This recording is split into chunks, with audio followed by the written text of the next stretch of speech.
Messieurs, dames, bonjour. Je vous propose qu'on puisse débuter ce second cycle sur notre webinaire L'autisme au féminin. Donc, je vais juste vous donner quelques précisions par rapport à l'organisation de ce webinaire. Donc, je suis Karine Martineau, je suis formatrice au sein du CRA Champagne-Ardenne. J'ai à mes côtés ma collègue Céline Bégoura, qui est aussi formatrice au sein du CRA. Donc, il faut savoir que ce webinaire est enregistré, qu'il sera mis en ligne rapidement pour pouvoir bénéficier pour les personnes qui ne peuvent pas être avec nous présentement, de pouvoir revoir ce webinaire. Donc, comme j'évoquais, vous nous voyez, mais nous ne voyons pas, nous, les participants, et nous interagirons avec vous par le biais des questions-réponses. Donc, avec Céline, on va récolter au fur et à mesure de l'intervention de Mme Rabatel vos questions qu'on relayera au maximum, notamment. Donc, je vous souhaite un bon webinaire. Dans un premier temps, Mme Rabatel va nous exposer son intervention autour de la thématique prévue. Et dans un second temps, nous aurons un temps d'échange distanciel sur les questions que vous nous poserez dans tous les cas. Madame Rabatel, bonjour. Bonjour. Je vous remercie beaucoup et l'équipe du CRA Champagne-Ardenne vous remercie énormément de votre présence aujourd'hui. Donc, vous êtes notamment présidente de l'association francophone des femmes autistes. Vous résidez dans le département de l'Isère, mais vous avez effectivement un certain nombre de casquettes au regard de votre engagement auprès des femmes avec TSA. Donc, ce que je vous propose, c'est de vous laisser la parole, de pouvoir agrémenter la petite présentation que j'ai faite au regard de ce que vous nous avez proposé sur votre support PowerPoint et de pouvoir entrevoir avec vous la thématique autour de l'existence ou pas d'une survulnérabilité aux violences sexistes et sexuelles des femmes présentant un TSA. Je vous laisse la parole, Madame Rabatel. Oui. Donc, bonjour à tous. Donc, voilà, je m'appelle Marie Rabatel. Je suis contributrice aux politiques publiques, notamment au Conseil de l'Europe, de l'ONU, du Sénat, de l'Assemblée nationale. Et j'ai été nommée dernièrement membre permanent de la Commission nationale indépendante inceste et violences sexuelles faites aux enfants. Je suis également experte à la haute autorité de santé, notamment en ce qui concerne les violences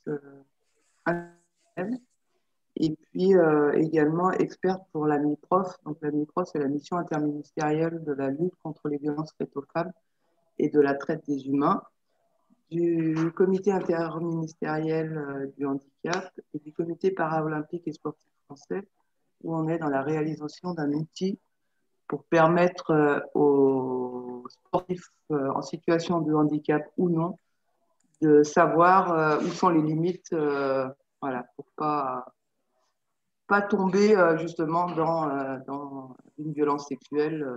Voilà. Et puis, je suis également marraine de l'association En Avant Toutes. L'association En Avant Toutes, c'est une association qui a notamment un chat dont les écoutantes sont des professionnels formés à l'écoute par l'écrit et à l'autisme.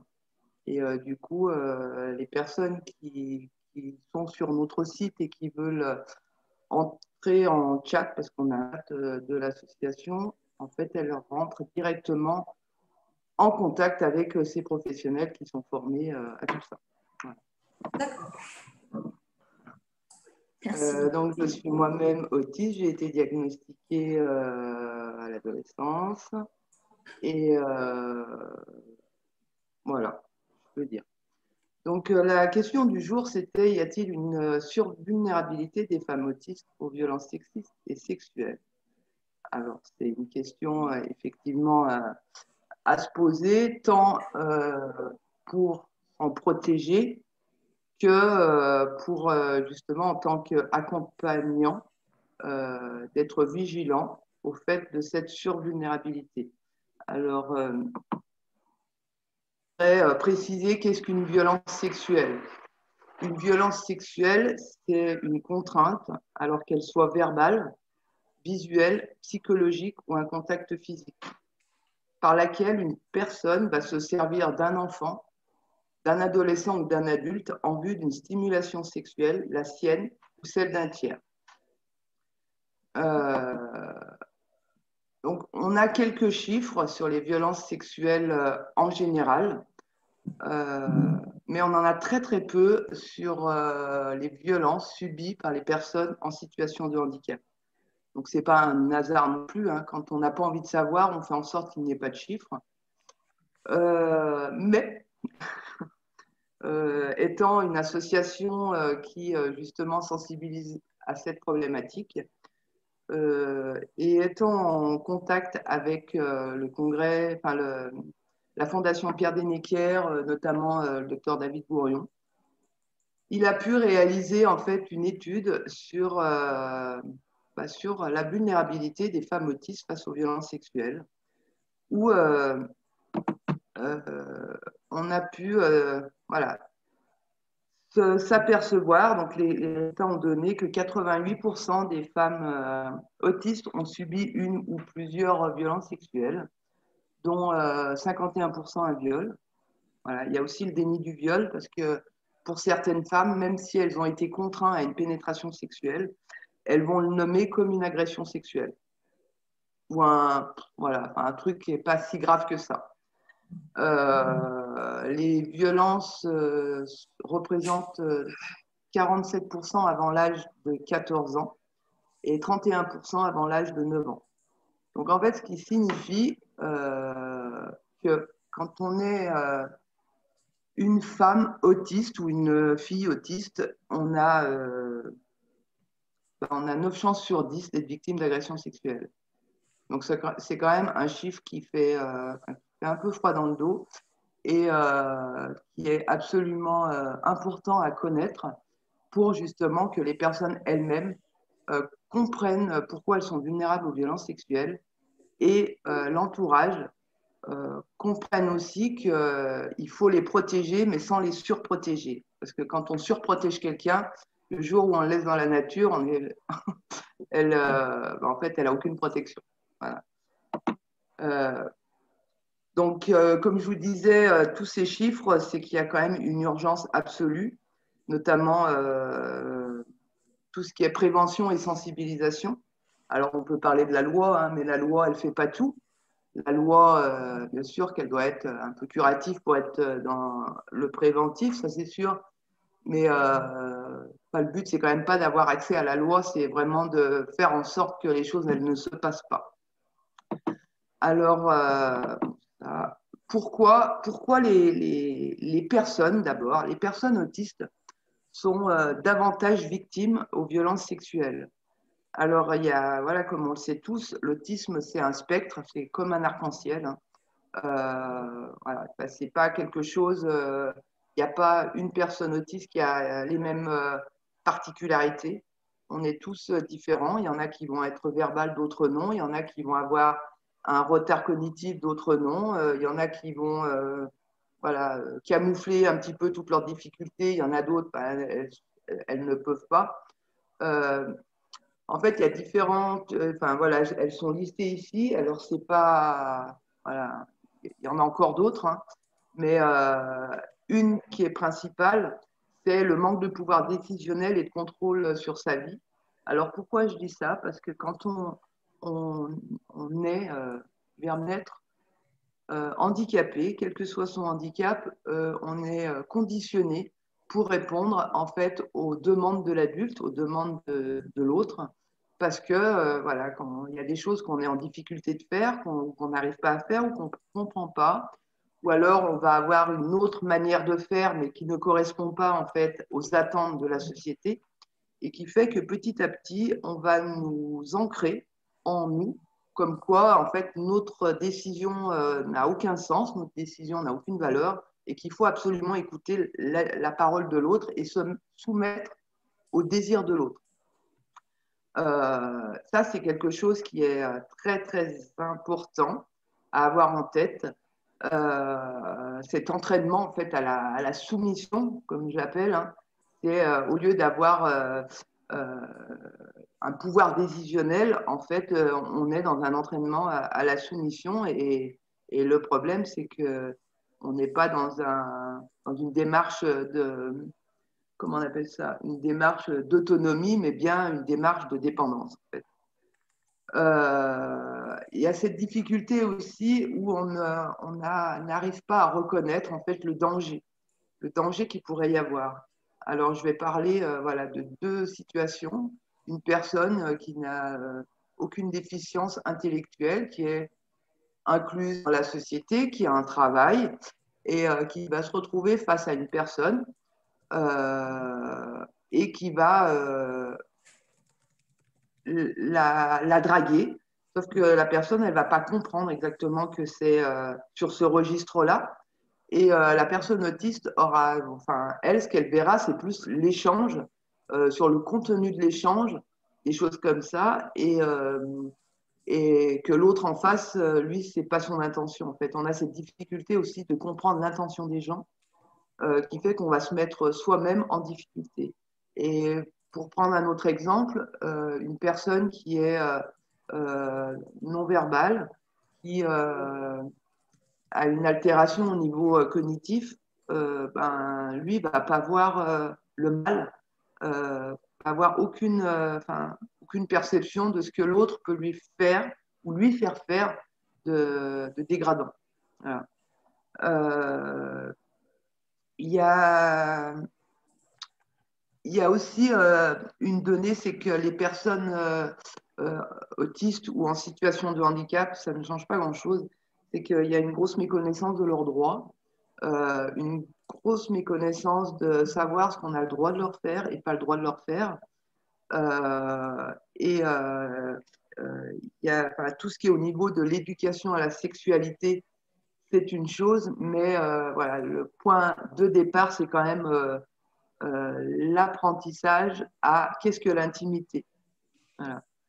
Euh, donc, avec tout ça, il y a, dès qu'on rentre en relation sociale avec quelqu'un, il y a tout ce qui est décrit ici, c'est-à-dire qu'on ne va pas avoir se méfier, on va pas avoir de méfiance sociale, c'est-à-dire qu'on ne va pas se méfier d'une personne. Je ne dis pas qu'on est dans un monde de bisounours, c'est pas ça. Qu'en fait, on ne va pas voir si la personne elle est mal intentionnée ou pas. Au niveau du vocabulaire, quand on échange avec quelqu'un, on prend tout au sens littéral et on ne comprend pas en fait les sous-entendus qui peut nous amener à des difficultés de relation avec une personne. Et si cette personne est mal intentionnée, en fait, on ne va pas s'en apercevoir. En fait, c'est un petit peu, euh, comment dire, comme un petit cercle vicieux, vu qu'on ne comprend pas le sens littéral, on va pas, enfin, on connaît pas l'implicite, on n'arrive pas à décoder l'intention d'autrui, enfin, toutes ces choses-là.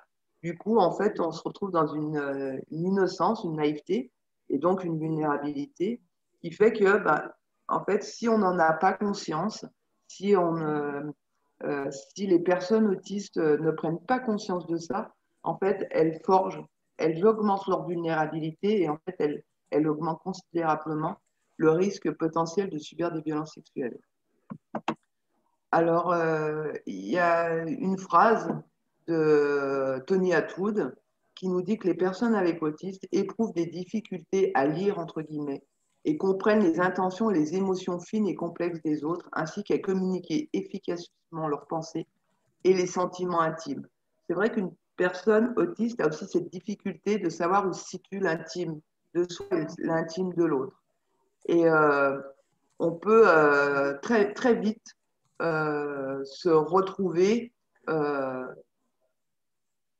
à, à, à, divulguer, à déverser en fait tout notre côté intime sans s'apercevoir en fait qu'on ne devrait pas en parler voilà, au facteur du coin ou au voisin. Quoi. Voilà. Ça, c'est un témoignage, mais je pense que, enfin, après, je ne sais pas, le PowerPoint, vous allez peut-être le garder. et les personnes pourront écouter ce témoignage. Je vais pas. Voilà,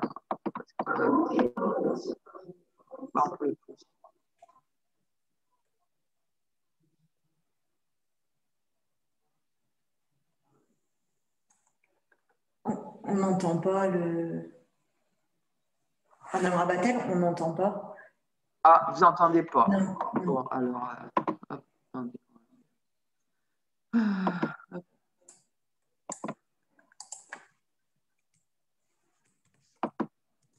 Comme ça.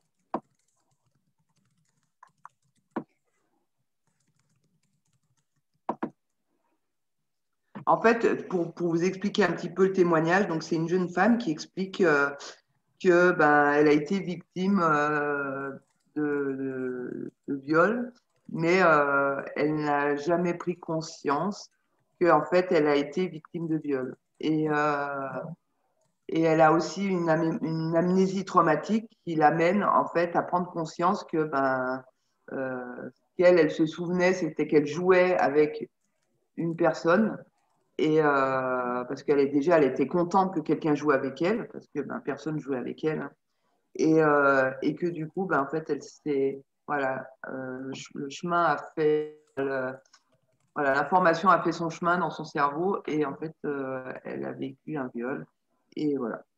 Euh, donc, pourquoi on parle de femmes, les femmes autistes davantage vulnérables aux violences sexistes et sexuelles? Parce qu'avant d'être des personnes autistes, on est des femmes. Et comme dans le monde hein, en général, les femmes sont davantage victimes que les hommes ou les garçons. Ça n'empêche pas que les hommes et les garçons soient aussi victimes de violences sexuelles. Moi, je dirais plus que effectivement, les personnes en situation de handicap en général sont davantage ont des facteurs de vulnérabilité supplémentaires par rapport à une personne qui n'a pas de handicap et notamment en fait tout ce qui concerne ces facteurs de vulnérabilité face aux violences sexuelles. Mais comme au même titre que la société en général, les filles et les femmes sont les premières proies des agresseurs potentiels. Ça vous dérange si je mets comme ça ou Vous faites comme c'est plus simple pour vous. Ouais, comme ça. Pas de problème. Merci. Donc, par rapport à ces vulnérabilités, la personne, elle va être, voilà, elle va subir une agression sexuelle. Comme je vous l'ai dit, c'est pas que le viol, l'agression sexuelle. C'est tout ce que je vous ai décrit au début. C'est voilà, forcer quelqu'un à regarder quelque chose, forcer une personne à entendre quelque chose. Toutes ces choses-là, il n'y a pas que le contact physique, il y a tout le reste en fait.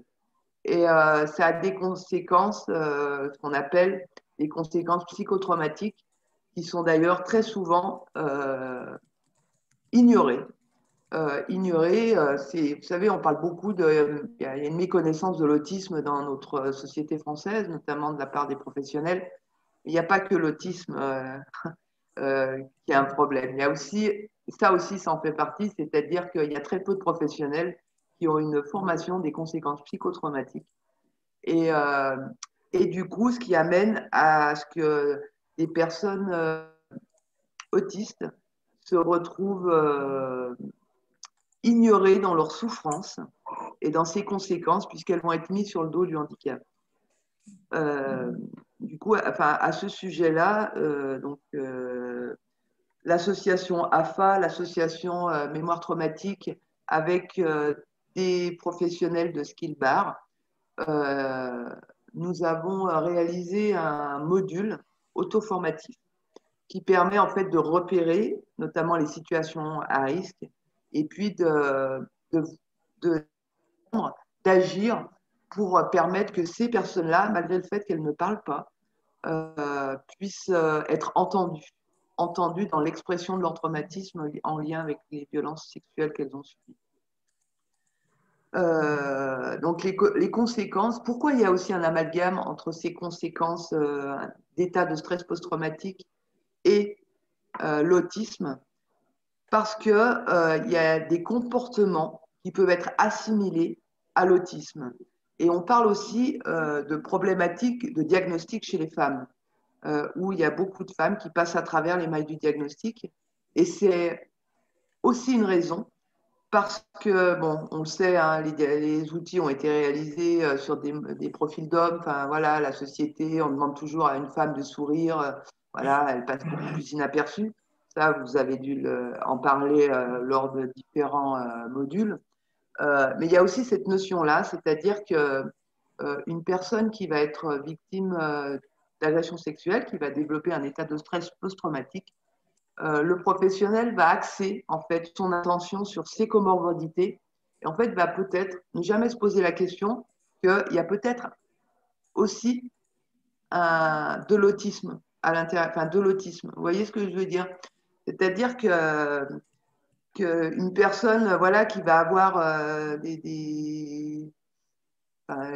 qui met une phobie sociale ou alors qui va être voilà, attentif à tous les détails parce qu'elle va avoir la crainte de retrouver des de son agresseur ou des choses comme ça, eh ben, peut-être que c'est ça, certes, mais peut-être aussi que c'est majoré du fait du fonctionnement autistique qui fait qu'une personne autiste, elle est dans les détails et pas dans la situation globale, qui fait que bah, ces images, elles vont être en fait amplifiées. Et il y a, voilà, y a enfin, cette histoire de méconnaissance des conséquences psychotraumatiques n'arrange pas les sous-diagnostics des personnes autistes et invisibilise aussi ces personnes autistes qui ont vécu une agression sexuelle, puisque en fait, on ne va pas se poser la question de savoir si le fait qu'elle dort mal, est-ce que c'est en lien avec voilà, l'autisme, mais peut-être que ça peut être aussi en lien en plus avec autre chose. Le fait qu'une personne, elle ne supporte pas d'être touchée, personne autiste qui a du mal à ce contact physique, peut-être que aussi ce contact physique, il est peut-être euh, enfin, exponentiel du fait qu'elle a vécu un traumatisme. Et c'est vrai que c'est des choses qu'on ne se pose jamais la question, à tort. Voilà. Et du coup, qu'est-ce qui se passe? C'est que s'il n'y a pas de prise en compte en fait de tout ça, on se retrouve dans un cercle vicieux en fait d'aggravation des syndromes autistiques et en plus de cette vulnérabilité. Alors il y a le fonctionnement voilà, autistique qui va accentuer le traumatisme du fait de voilà par exemple la question des détails. Une personne, comme je vous disais, une personne qui va être multitraumatisée ou traumatisée va être focalisée en fait sur des images qui arrivent. En fait, on appelle ça des reviviscences. Mais une personne autiste, de base, elle fonctionne déjà en images. Et du coup, ça accentue tout ça. Du coup, ça va aggraver ces comportements autistiques. Le fait de... comment dire, des fois on dit ah là là les personnes autistes elles aiment pas le monde, il faut toujours qu'elles soient en retrait, tout ça. Bon déjà c'est pas qu'on n'aime pas le monde, hein, c'est que des fois le monde il est un peu pénible, mais ce que je veux dire c'est que le fait d'avoir un fonctionnement autistique et d'avoir en plus un état de stress post-traumatique en lien avec une agression sexuelle va faire qu'on va être dans une hypervigilance accrue. Et du coup, ça va augmenter en fait cette méfiance de l'autre. Et du coup, tout ça, en fait, ça intensifie cette vulnérabilité puisque plus on est à la marge, plus on est à l'écart, plus on est euh, euh, enfin, comment dire, plus voilà, on a cette perte d'estime de soi, parce que quand on est victime de viol, on va perdre l'estime de soi, on n'arrive plus à s'affirmer, on est un peu, on se sent déshumanisé, on se sent mis de côté, on se sent exclu de la société. Et du coup, ça accentue en fait tout ce cercle vicieux et qui fait que ben, si une personne autiste n'a pas, ne prend pas ça en compte, où le professionnel ne prend pas ça en compte, en fait, eh ben, il favorise le fait que cette personne qui a été victime d'agression sexuelle ou de viol soit de nouveau victime d'agression sexuelle ou de viol. Donc, comment on peut se protéger?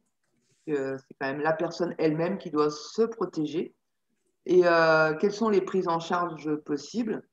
Alors, déjà, il y a une chose pour apprendre à se protéger soi-même, c'est, voilà, toutes ces choses-là, c'est l'éducation à la sexualité, c'est connaître cette notion d'intimité, avoir accès à cette notion de choix. Alors, la notion de choix, elle est très simple. Elle est très simple dans l'apprentissage, c'est-à-dire que même quand on est tout petit, ben, y a deux verres, il y a un verre bleu et un verre rouge. On laisse l'enfant choisir quel verre il peut prendre. Il peut prendre le rouge ou le bleu, enfin, il fait ce qu'il veut. C'est pareil avec les vêtements, c'est-à-dire que ben, au lieu de donner ou d'accompagner la personne à mettre sa culotte, eh ben, c'est lui présenter deux culottes et lui laisser choisir celle qu'elle a envie de choisir, même si c'est deux les mêmes, c'est elle qui choisit en fait. Et cette notion de choix amène à gagner en fait un petit peu d'estime. Ça veut dire que notre choix, il est entendu, il est respecté. Et puis surtout, c'est que le jour où on se retrouve face à une situation où on a le choix, enfin on a le choix, on va essayer de l'exprimer ce choix. Voilà. Euh, En fait, ça ne fait pas tout. Bien sûr que non. Hein. Un agresseur, il ne s'attaque pas à n'importe quelle victime. Il connaît bien le mécanisme et ça, c'est évident. Mais ce que je veux dire, c'est qu'il faut donner en fait des petites armes aux personnes, un maximum de petites munitions qui permettra de lui donner une chance supplémentaire en fait de ne pas subir, une agression sexuelle. Et puis, il y a aussi cet apprentissage de la toilette intime qui doit se faire dès la petite enfance. C'est-à-dire que c'est pas parce que le pénis il brille pas ou que le clitoris ou le vagin ou les lèvres ne brillent pas, c'est pas très grave. Le but c'est quand même que la personne elle puisse apprendre petit à petit à se laver toute seule. Pourquoi? Pour lui faire comprendre que son corps, c'est son corps et c'est pas un objet. C'est pas n'importe qui va lui essuyer, voilà, enfin qui va lui faire sa toilette. C'est vraiment qu'elle prenne conscience que son corps, c'est pas un objet. C'est pas un objet que, voilà, les gens, voilà, peuvent faire ce qu'ils veulent avec. Voilà, nettoyer les fesses, nettoyer le ventre, nettoyer. Non, c'est pas ça. C'est et ça se fait dès le plus jeune âge. Et donc, cette notion de protéger, enfin de protection pour soi, ça amène à gagner de l'estime de soi, de l'affirmation de soi. Et du coup, on a une chance supplémentaire de pouvoir faire face à un agresseur potentiel. Donc, on parle aussi du consentement. Alors, le consentement, on en parle beaucoup, hein, c'est toute cette notion de consentement, machin. Mais la notion de consentement, c'est pas que le consentement face à la sexualité. Le consentement, ça s'apprend dans tous les actes de la vie. Ça aussi dès le plus jeune âge. Du coup, en fait, ça favorise ce pouvoir de décision pour soi, en fait. C'est, voilà, comme on dit, c'est réussir à exprimer un non à quelqu'un pour se dire oui à soi, en fait. Même si on ne l'exprime pas verbalement. Mais ce que je veux dire, c'est que l'intention, c'est que si on apprend cette notion de consentement du quotidien, le consentement au quotidien, c'est quoi? C'est est-ce que tu veux celui-ci ou celui-ci, enfin cette chose ou cette chose. Donc c'est lui qui consent à prendre ce que lui il a envie. Et en fait, on rencontre, enfin c'est toujours en fait le même mécanisme. C'est en fait c'est de favoriser l'autonomie de décision. C'est pas enfin, l'autonomie, la toilette, tout ça, c'est bien sûr. Mais ce que je veux dire, c'est l'autonomie de décision. C'est-à-dire qu'on arrive à décider ce qui nous semble bon pour nous et pas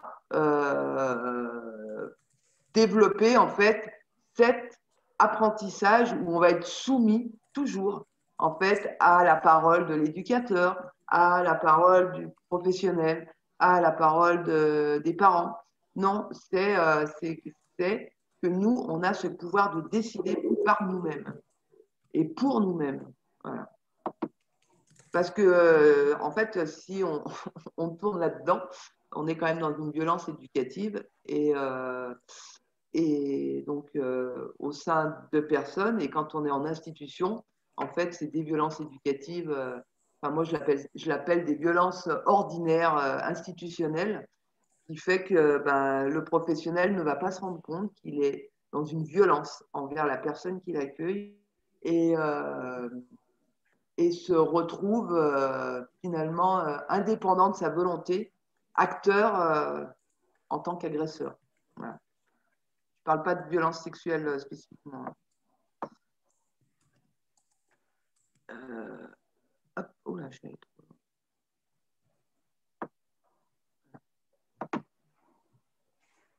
Alors, voilà,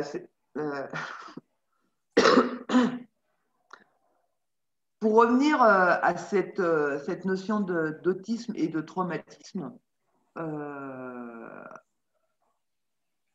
si on ne prend pas en compte l'autisme et le traumatisme dans une prise en charge, n'importe laquelle, hein, que ce soit aussi bien au sein d'un établissement médico-social que d'un CRA, que d'un médecin, que d'un psychologue, ce que vous voulez, en fait, il y aura cette grosse difficulté de rajouter en fait un surhandicap à la personne.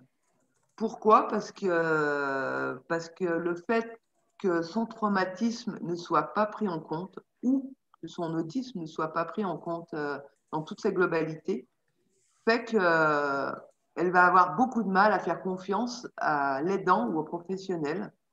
Elle aura cette difficulté en fait de construction du lien thérapeutique par rapport à un état de stress post-traumatique et puis du lien en fait du lien de confiance parce qu'en fait ben, tout, toute relation notamment pour une personne autiste hein, après pour les non autistes je peux pas parler à leur place j'en sais rien mais s'il n'y a pas la confiance en fait on est dans cette grande difficulté de pouvoir exprimer quelque chose et puis surtout de ne pas tomber en fait soit dans un mimétisme ou soit tomber même dans un mutisme.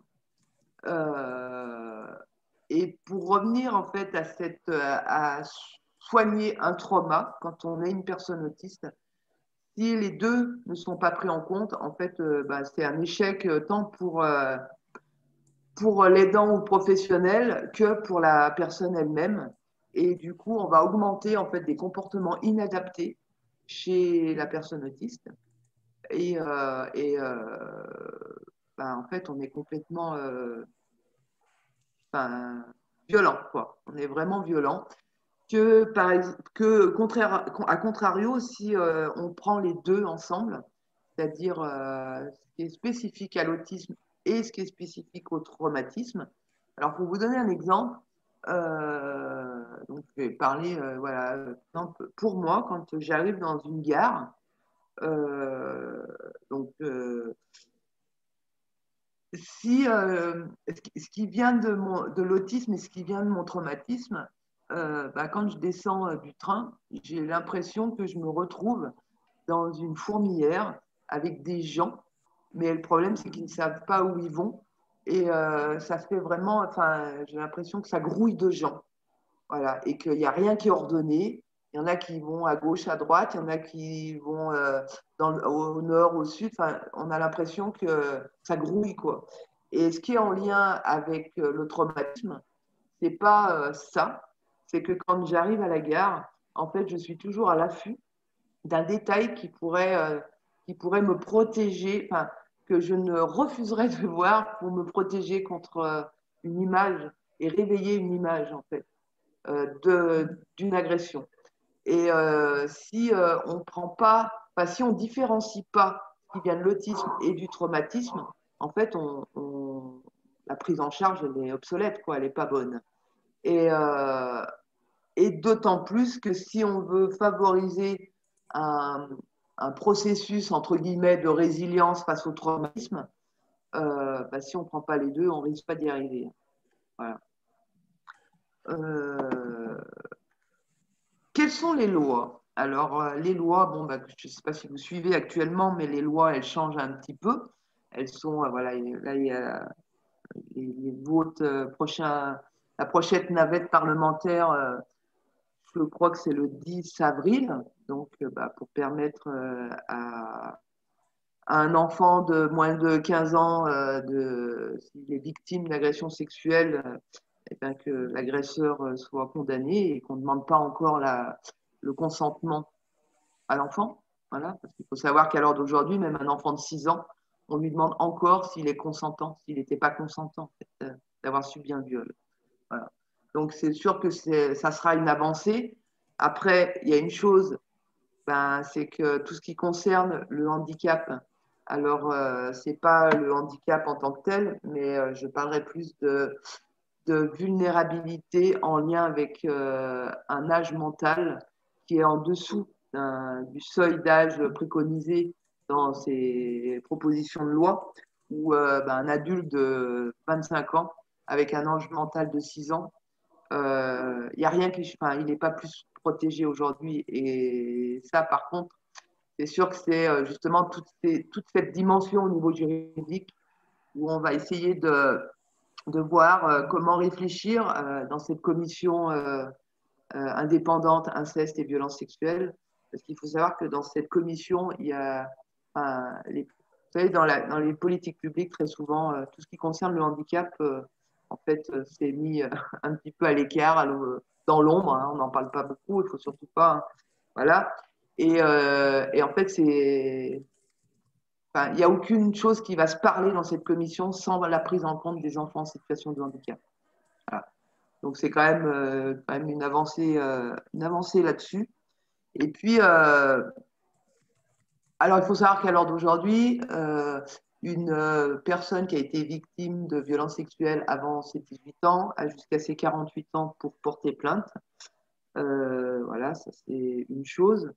Sauf qu'en fait, il y a aussi une notion qui n'est pas prise en compte, c'est tout ce qui est question d'amnésie traumatique.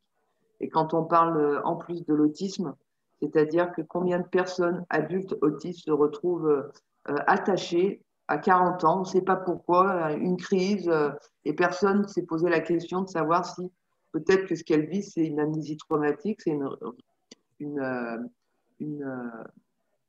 une réviviscence en fait de tous ces traumas qui se réveillent et personne ne se pose la question de ça. Et c'est vrai que c'est quelque chose qui devrait être quand même pensé parce que je pense qu'il y a quand même un certain nombre de personnes qui sont hospitalisées d'office en psychiatrie, notamment des personnes autistes, qui en fait explosent du fait de la reviviscence de tout leur traumatisme. Et il faut savoir quand l'amnésie traumatique se réveille, c'est vraiment une bombe émotionnelle qui se passe à l'intérieur de son corps, où on ne sait plus où on est, on ne sait plus si c'est le présent, le futur, enfin, à quelle période du temps on est. Et, euh, et du coup, ben, vu que ce n'est pas pris en compte, mais ça aussi, ça fait partie des conséquences psychotraumatiques qui sont ignorées. Il y a une loi qu'on devrait tous connaître, et c'est cette loi de non-dénonciation où en fait, en tant que professionnel, quand on sait quelque chose, si on ne le dit pas, alors la loi, c'est une chose, hein, voilà, vous pouvez être condamné euh, par la justice, hein, un code pénal, tout ça. Mais ce qu'il faut surtout avoir en tête, c'est que tant on sait et qu'on ne dit pas, en fait, on permet à l'agresseur de continuer et de recommencer. Et après, euh, enfin, la société, elle a aussi sa part de responsabilité pour faire diminuer et éradiquer en fait ce virus à pédocriminalité, notamment sur les enfants, voilà, les enfants en général. Mais avec, voilà, il faut quand même savoir que les enfants en situation de handicap sont 3 à 4 fois plus victimes d'agressions sexuelles que les autres enfants. Et quand ça concerne des filles, celles ayant un handicap psychique ou un handicap mental peuvent aller jusqu'à 7 fois plus victimes de violences sexuelles. Donc là, il y a des numéros utiles pour, voilà, si on se retrouve un petit peu confronté, soit en tant que personne ou en tant que professionnel. Il y a une liste ici. Et puis elle ne s'arrête pas ici, c'est-à-dire que il y a, comme je disais, par rapport à l'autisme, vous avez ce chat. Donc le chat, il s'appelle Comment on s'aime, plus spécifiquement, de l'association En Avant Toutes, qui permet justement, quand on ne sait pas, quand on n'est pas sûr de savoir si on est dans une relation assez saine ou pas, elles sont là pour voilà, aider à réfléchir, accompagner sa réflexion pour savoir si on est dans une limite ou si alors on vit une violence. Voilà. Et puis, il ne faut pas oublier que le handicap accroît les violences et les violences accroissent le handicap. Voilà, parce que l'autisme, c'est un handicap et qu'il faut être très vigilant aux spécificités de l'autisme en tant que personne, en tant que personne autiste. Il faut vraiment avoir conscience de ses fragilités et ses vulnérabilités et justement ne pas s'ancrer là-dedans et enfin faire une force de ça. Et c'est pas parce qu'on est autiste que voilà, on sera victime de violences sexuelles, même si voilà, les chiffres sont là. Mais jusqu'à présent, il y avait très peu de sensibilisation. Et d'ailleurs, il y a très peu, très très peu, je ne vais pas dire, je vais garder un petit peu ma langue dans ma bouche, mais il y a très peu de CRA qui s'intéressent à cette problématique de vulnérabilité aux violences sexuelles. Voilà, donc je vous remercie beaucoup d'avoir mis ce sujet parce que c'est quand même quelque chose de primordial dans la vie d'un individu, parce qu'une personne qui est victime d'agression sexuelle, ça ne dure pas 1 an, 2 ans, 3 ans. En fait, ça dure toute sa vie, même si elle a des périodes qui vont bien, tout ça. Au fond d'elle, il y a des choses qui, voilà, où on perd de l'autonomie là où on aurait dû en gagner. En fait. Voilà. Votre intervention très concrète et très, très globale qui nous permet effectivement d'avoir une vision d'ensemble intense au regard, en tout cas, de cette problématique de société, voilà, qui peut aussi, on peut tous, autant que nous sommes, être confrontés à ce type de violence notamment. En tout cas, merci beaucoup. Je vais relayer la parole à ma collègue Céline parce que c'est elle qui a été le réceptacle de toutes les questions. Donc Céline, je te laisse faire un petit point et puis relayer quelques questions auprès de Mme Rabatel. Donc, bonjour Madame Rabatel. Donc pas mal de réactions dans les questions-réponses. Des propos aussi qui ont fait écho au vécu et aux expériences de certains participants qui s'interrogent de fait si des actes qu'ils ont vécus durant leur enfance ne rentreraient pas dans le cadre de violences, de viol ou d'agression sexuelle, pour le nommer tel que c'est indiqué.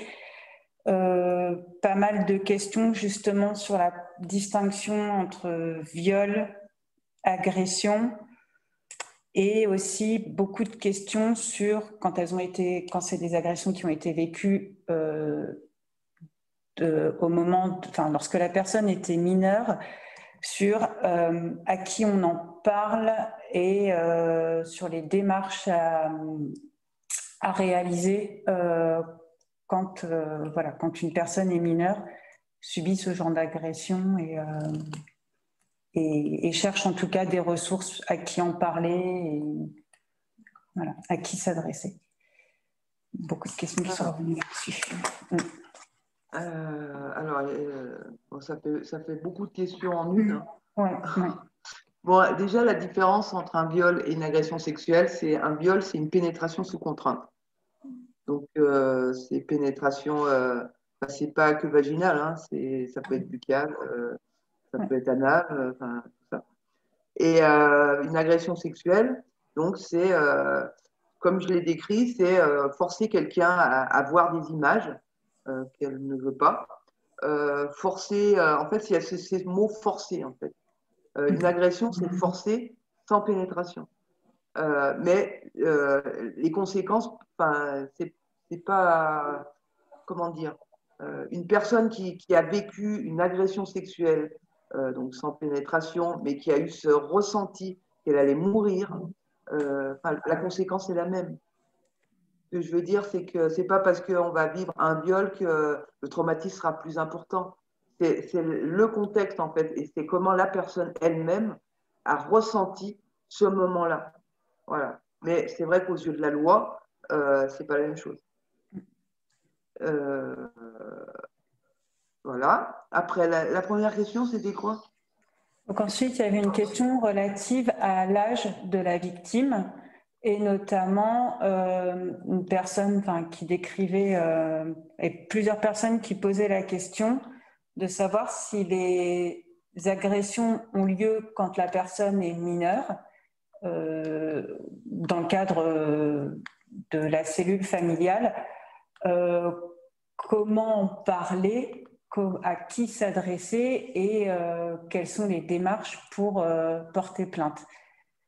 Quand la personne agresseuse, quand l'agresseur a une relation, une autorité en tout cas. Ascendance, voilà, une ascendance. C'est ça. C'est toute la problématique et c'est justement ce qu'on va essayer de révéler parce que ça aussi, les violences sexuelles au sein de la cellule familiale. Alors, la cellule familiale, ça peut être le père, la mère, le grand-père, la grand-mère, mais il n'y a pas que ça. Il y a aussi l'éducateur qui vient à la maison. Il y a aussi le voisinage. La personne qui fait le transport pour emmener un enfant du domicile à l'IME ou à l'école. Tout ça. Et c'est vrai que c'est très, très compliqué et de pouvoir,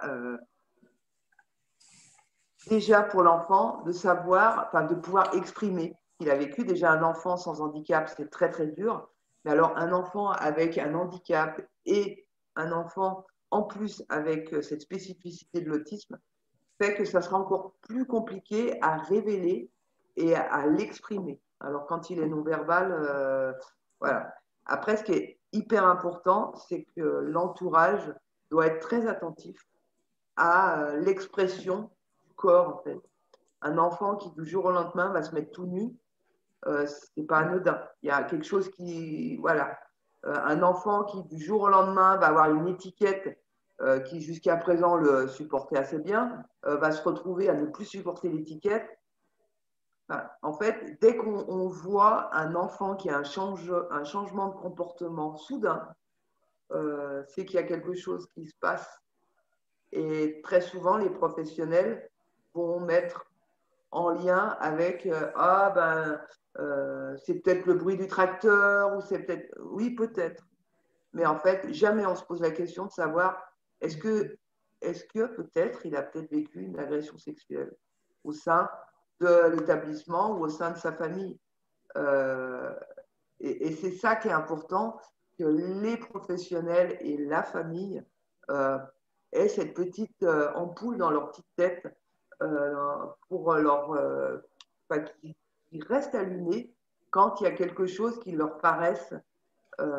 Voilà, il y a quelque chose, un changement de comportement, un gamin qui va se mettre en danger subitement, un adulte qui va se mettre à, je sais pas, à rentrer dans une boulimie ou à refuser de manger, à arriver à pouvoir dormir, à devenir hyper agressif. Il faut se poser cette question de essayer de repérer. C'est compliqué, mais ça aussi, l'agresseur, il a bien compris que c'était très compliqué. Donc, c'est pour ça que c'est des proies hyper vulnérables. Et le truc, c'est qu'il y a aussi, on peut le lire dans le rapport du Sénat de 2002 sur bientraitance, maltraitance en institution, où on s'aperçoit que il y a aussi ça, quand on parle de la société aussi, elle a sa part de responsabilité. Parce que si des parents vont dénoncer des violences sexuelles qui se passent au sein de l'établissement, ils vont se retrouver otages d'un établissement. Parce qu'on va leur dire, écoutez, si vous portez plainte, vous vous rendez compte, vous allez vous retrouver avec votre enfant à la maison, ça va être compliqué, tout ça. Donc, on fait en sorte de les rendre otages de l'établissement. Et il y a aussi les cas de ces parents qui vont dénoncer ce que l'enfant leur a dit, leur a rapporté du père, par exemple. Et en fait, ce parent va se retrouver en fait dans une situation où il peut même perdre l'autorité parentale de son enfant qu'il essaye de protéger. Voilà. Donc, ce qui est important, c'est que quand vous êtes un professionnel et que vous voyez des choses au sein de votre établissement, arrêtez de faire la politique de l'autruche et il faut dire les choses. Vous avez le devoir en tant que citoyen d'aller à la gendarmerie et de dire ça, c'est une chose. Et puis, vous savez, on peut voir à l'heure d'aujourd'hui la lâcheté de la société quand on voit que voilà, on est en période de Covid où les gens, voilà, le voisin, il appelle la gendarmerie parce qu'il a vu 6 jeunes après faire la fête dans leur jardin, dans le jardin. Par contre, voilà, le voisin d'à côté, il va entendre une femme se faire taper, se faire tabasser, se faire massacrer, ou un enfant, ou même avoir vu un pédocriminel attaquer un enfant, et en fait, les gens ne disent rien. Donc, notre société, elle a sa part de responsabilité dans tout ça. Et quand on est qu'on veut, c'est un devoir pourtant, c'est même pas on veut ou on doit, c'est un devoir, c'est vraiment un devoir quoi, de dénoncer. Eh bien, ce qui est important, c'est de se faire accompagner par une association. Puisque à l'heure d'aujourd'hui, au niveau des dépôts de plainte, c'est encore compliqué, où en fait les propos peuvent vous être retournés et vous mettre en fait dans une situation où on va dire oui bah madame vous exagérez un petit peu quoi, voilà. Et puis il faut pas oublier que la particularité de l'autisme c'est que des fois on est en décalage entre ce qui se passe maintenant et comment on va l'exprimer. Quand on vous annonce une mauvaise nouvelle par exemple, pour ma part pour le coup ça me fait rien. Et puis en fait c'est comme si j'étais en fait en décalage, comme si mon cerveau il a mis du temps à assimiler l'information. Et voilà. Et, euh, et par exemple, une personne qui autiste qui peut pousser la porte d'une gendarmerie, si ça se trouve, ça fait 20 ans qu'elle essaye d'exprimer quelque chose. Et en fait, elle va être hyper contente parce elle va réussir à pousser cette porte de gendarmerie. Et c'est vrai que le gendarme qui va la voir avec un sourire jusqu'à là ne va pas comprendre. Il va y avoir un décalage entre ce que la personne va dire dans ses mots et entre l'expression qui va sortir en fait de ses mots. Voilà. Mais ce qui est très important, à revenir sur là-dessus, c'est il faut être accompagné d'une association. Alors, il y a des associations qui sont spécifiques à ça. Il y a le CIDIF, par exemple, où eux, ils ont un rôle, tout ce qui est juridique, ça, c'est une chose. Et puis, il y a la plateforme, le 3919, qui permet en fait aussi de vous aiguiller sur les associations. Elles vous aiguilleront en fait sur les associations de votre secteur. Parce que, voilà, il y a ça. Alors, je vois le temps qui tourne. Et encore, je vais dire 3 questions thématiques qui reviennent souvent. La première, c'est comment je vais dire ça?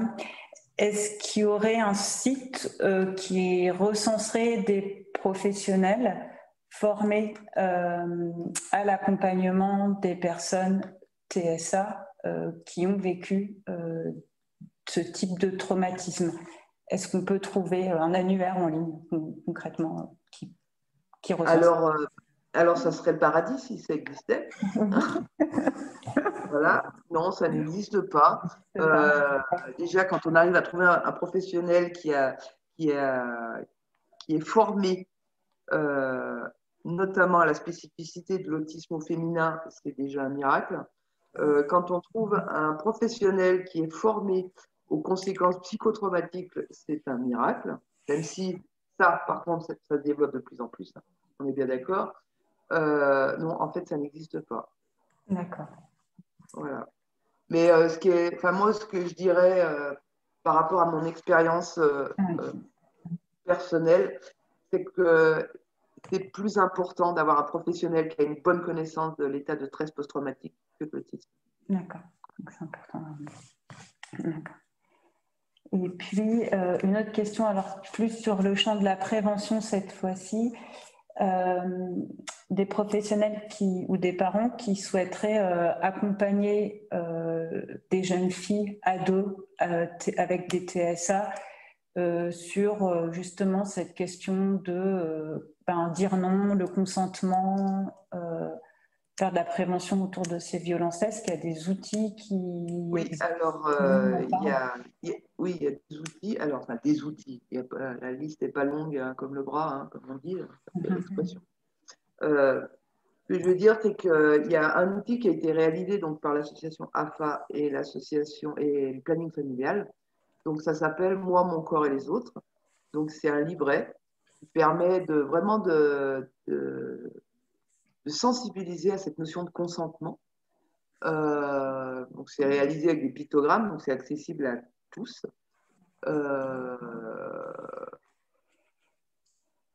Et d'ailleurs, quand vous avez des adolescents qui n'ont pas de handicap et que vous leur montrez ce petit livret, comme par hasard, ils ont tout de suite compris ah bah ouais, en fait, le consentement, c'est ça, quoi. Voilà. Donc, ça, c'est un outil.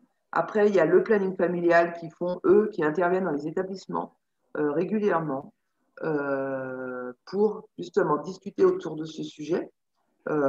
Sujet de l'éducation à la sexualité, qu'est-ce que c'est, voilà, qu'est-ce que l'intimité, toutes ces choses-là, cette notion de corps, tout ça. Et puis, il y a aussi pour les adultes, alors pour l'instant, ça existe à Paris, mais ça va se diffuser un petit peu. Donc à Paris, il y a un réseau qui s'appelle le réseau périnatal parisien, réseau de santé périnatal parisien, où en fait ils font des interventions. Donc moi je suis aussi intervenue avec eux, je fais partie de leur groupe, où on intervient en fait dans les établissements pour justement échanger alors autour de tout ce qui est la gynécologie. Alors la gynécologie, c'est des choses de base, hein, qu'est-ce qu'un examen gynécologique, qu'est-ce qu'on doit faire voilà, au niveau de la poitrine, des choses comme ça. Et puis, en fait, c'est aussi amené à permettre à ces femmes, notamment, d'avoir accès à la libération de parole, parce qu'on s'est aperçu que dans ces moments-là où on parle de gynécologie, de serviettes, de règles, toutes ces choses-là, on s'aperçoit qu'elles vont poser des questions qui montrent qu'elles ont été victimes d'agressions sexuelles. Voilà. Et puis, il y a aussi, donc, par rapport à ce qu'on travaille au comité interministériel du handicap, il y a ces plateformes. En fait, elles vont être réalisées dans le cadre du Grenelle des violences conjugales.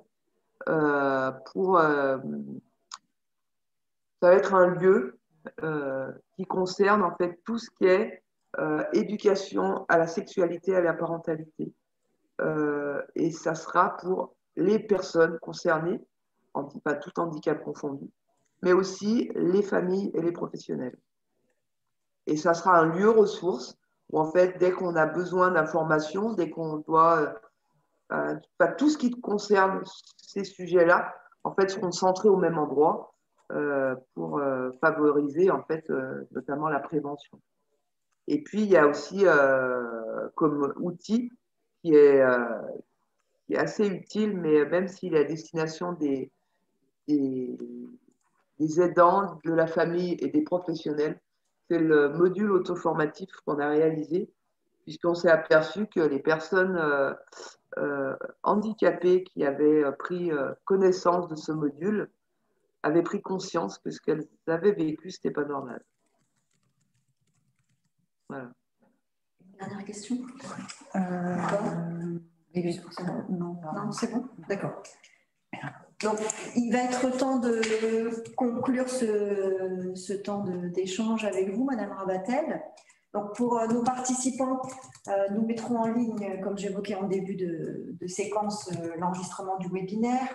On vous mettra aussi en ligne le support d'intervention de Madame Rabatel et aussi les informations concernant les ressources que Madame Rabatel a évoquées là, sur nos petits échanges seront mis aussi sur un support Word que vous pourrez consulter notamment.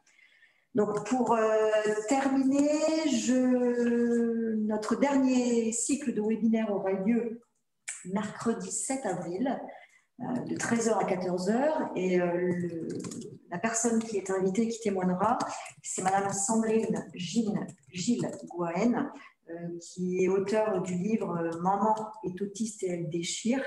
Donc, Madame Gouahen nous évoquera, elle, la thématique « Devenir femme, être femme au quotidien » et notamment femme présentant un TSA.